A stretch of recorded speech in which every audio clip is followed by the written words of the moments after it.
G'day viewers. In this segment we'll talk about flooding, a useful primitive for routing. So flooding is a mechanism to broadcast a copy of a message from one node to all other nodes in the network. It's called flooding because it really works by making sure that the message appears everywhere. It's flood throughout the entire network, just like water going everywhere. This makes sure it'll be received by everyone. It's a simple mechanism, but somewhat inefficient, such that you wouldn't want to use it regularly a lot of the time. So here is the rule for flooding. Now I'll remind you that this is a distributed setting, so all nodes are executing this rule in parallel, concurrently, right? And none of them know the overall topology of the network. The rule for flooding is very simple. That's its virtue. Every node, when you receive an incoming message which is meant to be flood to the network, you simply send it out on all of your other links so it will reach all of your other neighbors except where it came from. Great. And there's one condition here just to make sure that we don't keep sending messages round and round in circles. You need to remember the message that you've flooded in some way so that if you see it again because it arrived at another path, you won't re-flood it and keep it going around the network. Flooding is inefficient because one node can receive multiple copies of the message along different network paths.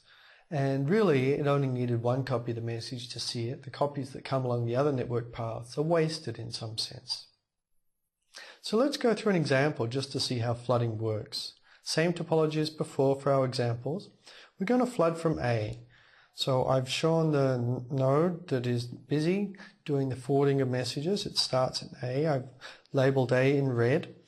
A is going to flood the message by sending it to its neighbors. So it will send to B via AB and E via AE.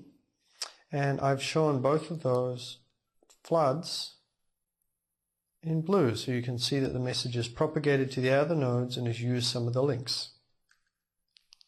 What happens next?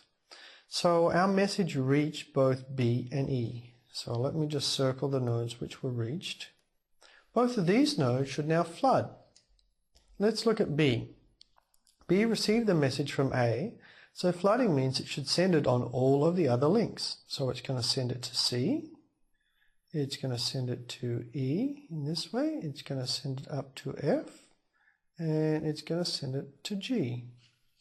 Similarly, E is going to flood by sending it to all of its neighbors. So it will send it down here to D, it will send it down to C, it will send it back to B,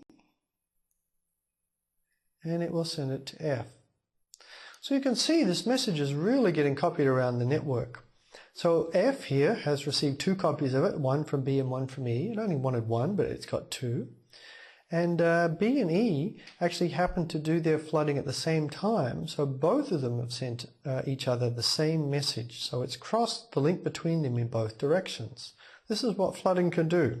It'll really make sure the message gets everywhere. What next? Well, we've gone through A, B, and E. The other nodes which received the message most recently and haven't yet flooded it were C, D, F, and G. They all need to do their flood.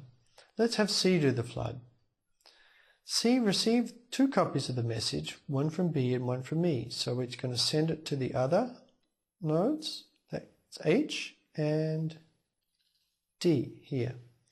D received the message from E, so it can send it to its other neighbor, that's C, down here. So you can see the message has crossed this link between C and D two times. Now F is going to flood. F's actually received a copy of the message on two links from B and E, so all F has to do is send down to G. And G similarly received it from B. It can send up to F. So F, in fact, you'll see here, is very fortunate or popular. It's got yet another copy of the message. So F has received a copy of this message along all of its links, and it's sent it out once. And finally, we've reached H. H has no one left to flood because it's at a dead end. And we're done with the flooding algorithm. You can see here that the algorithm was fairly simple, and it caused the message to be carried on each link at least once. Each link in at least one direction is maybe a better way to say that. So for a given link, it could have gone in both directions or only one. These pink arrows show you what happened. This is inefficient because really to reach nodes like F, we didn't need to send it along all of these links. We could have omitted many of these messages and we would have still broadcast the message effectively. So there are a couple more details I could tell you about flooding just to complete the algorithm. I said one of the keys here is to remember the message so that you can stop the flood eventually. Well, we only considered one message. This would be harder if many different nodes were using flooding.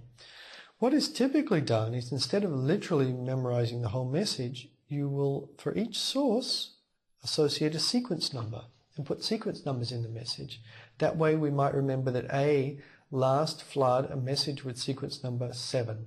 If you ever see a message from A whose sequence number is 7 or lower, you know that you've already flooded and not to worry about it. If you see a message from A with a higher sequence number, you assume it's new, flooded, and then update your sequence number. And the flooding we saw was also unreliable. If you want to make flooding reliable, you can simply use the ARQ mechanism we saw. So when we flood and one node sends it to a neighbor, the neighbor can acknowledge that flood. And if the node doesn't receive the acknowledgement, then it can resend the flood message at a later time by using a timeout. This will make sure that we reliably send the information and reliably broadcast it to all of the nodes in the network. So now you know about flooding. Flooding is fairly simple, it's a little inefficient, but it's a good building block or foundation on which to build other more efficient protocols.